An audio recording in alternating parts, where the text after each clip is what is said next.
Hello student, मैं Anjani sir, teacher of mathematics. आप सभी के लिए एक नया वीडियो लेके आया हूँ और ये वीडियो क्लास 7 के चैप्टर 5 से रिलेटेड है। इससे पिछले वीडियो में हम लोग लाइन और एंगल के बारे में, रिलेटिव एंगल के बारे में समझ चुके हैं। इसमें सबसे पहले हम लोग एक्सरसाइज 5.1 का क्वेश्चन को सॉल्व करेंगे, फिर हम लोग ट्रांसवर्सल के बारे में बात करेंगे, पढ़ाई करेंगे और फिर हम लोग 5.2 में चलेंगे। तो आज का वीडियो का मेन उद्देश्य है कि हम लोग एक्सरसाइज 5.1 को कंप्लीट करें।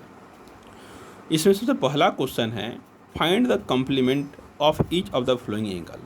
इस जितने भी एंगल दिया है गया है सारे का कम्प्लीमेंट निकालना है।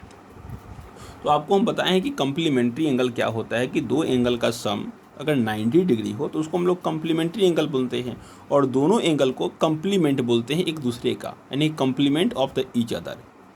The sum of the two angle is 90 degree, then called the complementary angle, and the each angle, every angle is the called complement of the each other। यानी कि जो भी एंगल होगा वो एक दूसरे का कम्प्लीमेंट कहलाएगा। तो यहाँ पे एक एंगल दिया है 20 डिग्री, तो इसका कम्प्लीमेंट कितना होगा? तो 90 में से 20 माइनस कीजिए तो 70 डिग्री होगा। ये 63 डिग्री, इसका कम्प्लीमेंट क्या होगा? तो 90 में से माइनस कर लीजिए इसको, जो भी आएगा आपका लमसम 27, तो इसका आपका कम्प्लीमेंट हो जाएगा। इस तरह इसका भी है, आप माइनस कर लीजिए तो जो भी आपका आंसर आएगा वो इसका कम्प्लीमेंट एंगल होगा। ठीक, अब हम लोग चलते हैं नेक्स्ट क्वेश्चन पे।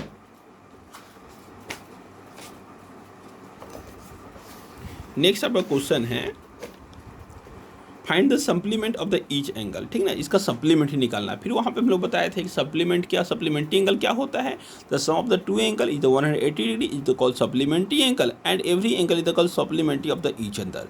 ठीक ना, जो भी एंगल होगा एक दूसरे का सप्लीमेंट कहलाता है। तो यहाँ पे आपका एंगल 105 दिया हुआ है, तो आपको 180 यानी कि 180 में से माइनस कर लीजिए 105, जो भी आपका आंसर आएगा वह उसका सप्लीमेंट होगा, यानी कि 105 का सप्लीमेंट क्या होगा? 75 डिग्री। इसे सब्ट्रैक्शन कीजिएगा तो आपका आंसर आ जाएगा।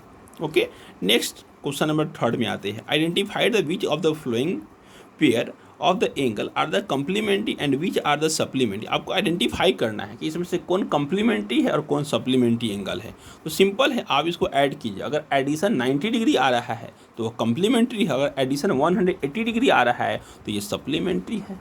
ठीक ना, ये ऐड करने पे अगर दोनों एंगल को हम ऐड कर दें, सम निकालें, अगर सम 90 डिग्री आ रहा है तो वह कम्प्लीमेंट्री होगा, अगर सम 180 डिग्री आएगा तो वह सप्लीमेंट्री होगा। ओके, नेक्स्ट क्वेश्चन पे आते हैं, क्वेश्चन नंबर 4 पे। ये क्वेश्चन बहुत सिंपल है, आप बना लीजिएगा। और नेक्स्ट क्वेश्चन नंबर 4 क्या है? Find the angle which is equal to its the complement. वैसा एंगल निकालिए जो अपने कम्प्लीमेंट के बराबर होगा, यानी कि जो एंगल होगा वह उसका कम्प्लीमेंट भी वही एंगल होगा, उसी के बराबर होगा।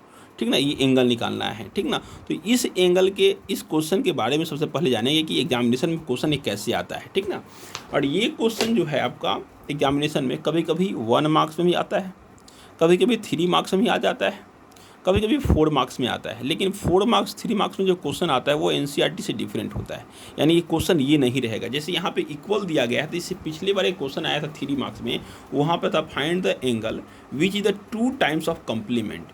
इससे पिछले बार जो क्वेश्चन आया था ये 2 टाइम्स ऑफ कम्प्लीमेंट क्वेश्चन, तो इसी के बेस पे है, बट क्वेश्चन ये बुक में नहीं था। वहाँ पे 2 टाइम्स पूछा गया, यहाँ पे इक्वल बोला गया, वहाँ पे 2 टाइम्स पूछा गया था।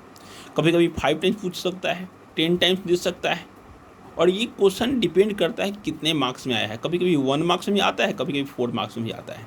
तो 1 मार्क्स में आएगा तो कैसे हम बना लेंगे, और 4 मार्क्स में आएगा तो कैसे बनाएंगे, इस पर डिपेंड करता है कि 4 मार्क्स का क्वेश्चन है तो 4 मार्क्स के अकॉर्डिंग आंसर भी देना पड़ेगा, आपको सॉल्व करके निकालना पड़ेगा। और 1 मार्क्स का क्वेश्चन होगा तो वहाँ पे तो ऑप्शन भी रहेगा, तो आपको बिना सॉल्व किए हुए आप वहाँ पे निकाल सकते हैं, सॉल्व कर सकते हैं। तो इसका 2 कंडीशन है। पहला क्या है, ये 1 मार्क्स में क्वेश्चन आ सकता है और 4 मार्क्स या 3 मार्क्स में आ सकता है, तो दोनों के अकॉर्डिंग बात करना है। सबसे पहले बात करते हैं हम लोग 1 मार्क्स के अकॉर्डिंग कि हम लोग 1 मार्क्स में आएगा तो कैसे सॉल्व करेंगे।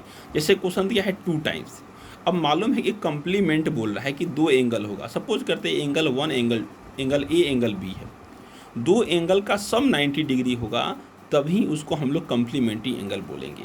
इसमें कंडीशन क्या है कि एक एंगल क्या है, 2 गुना है, एक एंगल क्या है, 2 गुना है। मतलब ये मानते हैं ये 2x है तो ये x होगा, ठीक ना, यानी कि ये 2 गुना है। अगर मानते हैं ये 2x यानी कि x एंगल ले लिए तो इसका 2 गुना होगा, तो ये सिंपल x होगा, और इसको ऐड करने पे क्या लाना है, 90 लाना है। तो यानी कि सॉल्व कर लीजिए, 3x इक्वल टू 90 डिग्री, यानी कि x डिवाइड करेगा तो 30 डिग्री आपका आंसर आएगा। यानी कि जो एंगल होगा, एक एंगल 30 डिग्री होगा और एक इसका डबल होगा, यानी कि 60 डिग्री का होगा। सिंपल, ये तुरंत सॉल्व हो गया। ये 1 मार्क्स में आपका ऑप्शन भी रहेगा, ऑप्शन से टिक कर सकते हैं, या एक और काम कर सकते हैं। अगर ऑप्शन में जहाँ देखें 30 60 देख रहे हैं तो क्या कीजिए, ये जो छोटे वाला एंगल है उसको डबल कीजिए। अगर ये आ रहा है और ऐड करने पे 90 डिग्री आ रहा है तब पर भी सही है। तो 1 नंबर के लिए तो सिंपल है, आप बना सकते हैं। लेकिन 4 मार्क्स में आ जाए, 3 मार्क्स में आए तो वहाँ पे सॉल्व करना पड़ेगा। सबसे पहले हम पिछले क्वेश्चन को सॉल्व करते हैं। क्वेश्चन नंबर 4 है, find the angle which is equal to its the complement. ठीक ना, वैसा एंगल बताइए जो अपने कम्प्लीमेंट के बराबर होगा। तो यहाँ पे सबसे पहले हमें एक एंगल एक बारे में ले लेते हैं, कोई एंगल के बारे में इस सपोज करते हैं, सपोज कर लेते हैं हम, suppose first angle equal to x लेते हैं। सपोज करते हैं मेरा फर्स्ट जो एंगल लिए हैं वो एक्स है, तो सेकेंड एंगल क्या हो जाएगा, सेकेंड एंगल इक्वल टू, देखिए यहाँ पे सेकेंड एंगल 2 कंडीशन है। या तो अगर हम कम्प्लीमेंट्री मान रहे हैं तो सेकेंड एंगल को हम 90 माइनस एक्स भी लिख सकते हैं। दूसरा कंडीशन है कि क्वेश्चन में बोल रहा है कि इक्वल है, यानी कि दोनों जो इसका कम्प्लीमेंट होगा वो भी बराबर होगा। या तो हम सेकेंड एंगल को भी एक्स ले सकते हैं या 90 माइनस एक्स भी लिख सकते हैं, क्योंकि माइनस सब्ट्रैक्शन करने में क्वेश्चन ही बोल रहा है कि angle which is equal to its complement. अगर ये एंगल है तो इसका कम्प्लीमेंट जो सेकेंड एंगल होगा वो भी तो एक्स ही होगा, तब तो बराबर होगा। या दूसरा कंडीशन कि अगर हम ये भी फॉलो कर सकते हैं कि कम्प्लीमेंट्री है तो फर्स्ट एंगल 90 डिग्री होगा तो सेकेंड एंगल 90 माइनस एक्स होगा। ठीक ना, तो ये दोनों पे हम तो कहते हैं कि एक्स ही फॉलो करते हैं, अकॉर्डिंग टू क्वेश्चन की बात करते हैं। अब दोनों का सम क्या होगा, sum of the complementing angle क्या हो, 90 डिग्री होता है, ऐड करते हैं x plus x equal to 90 degree, तो क्या हो जाएगा 2x इक्वल टू 90 डिग्री। तो आपका आ जाएगा x इक्वल टू आ जाएगा 90 डिग्री बाई में 2, यानी कि x इक्वल टू हो जाएगा आपका 45 डिग्री। यानी कि जो आपका एंगल आ गया वो कितना आ गया, यानी कि 45, यानी कि angle 45 degree is equal to complement. Angle जो 45 डिग्री है वो आपका कम्प्लीमेंट के बराबर है, यानी कम्प्लीमेंट्री एंगल के इक्वल होगा। ठीक इसी तरह से जो क्वेश्चन था, एक और क्वेश्चन नंबर 5 है, जो आपको सप्लीमेंट्री के बारे में निकालना है तो आप निकाल लीजिएगा और सॉल्व कर लीजिएगा। वहाँ भी वही क्वेश्चन होगा, एक्स फर्स्ट मान लीजिएगा, सेकेंड एंगल को भी एक्स कर लीजिएगा। यहाँ पे जो हम 90 पुट किए वो 90 ना होगा, क्या होगा 180 डिग्री होगा, क्योंकि सप्लीमेंट्री की बात कर रहा है। क्योंकि सप्लीमेंट्री में क्या होता है, दोनों एंगल का सम 180 डिग्री होता है, तो वहाँ पे सॉल्व कीजिएगा तो आपका आंसर 90 आ जाएगा, क्योंकि इक्वल बोला गया है। हम चलते हैं एक क्वेश्चन जो पूछा गया था, ये क्वेश्चन पूछा गया था, find the angle which the 2 times of the complementary. वह एंगल जो अपने क्या होगा 2 टाइम्स होगा अपने कम्प्लीमेंट्री का 2 गुना होगा। अपने कम्प्लीमेंट्री क्या होगा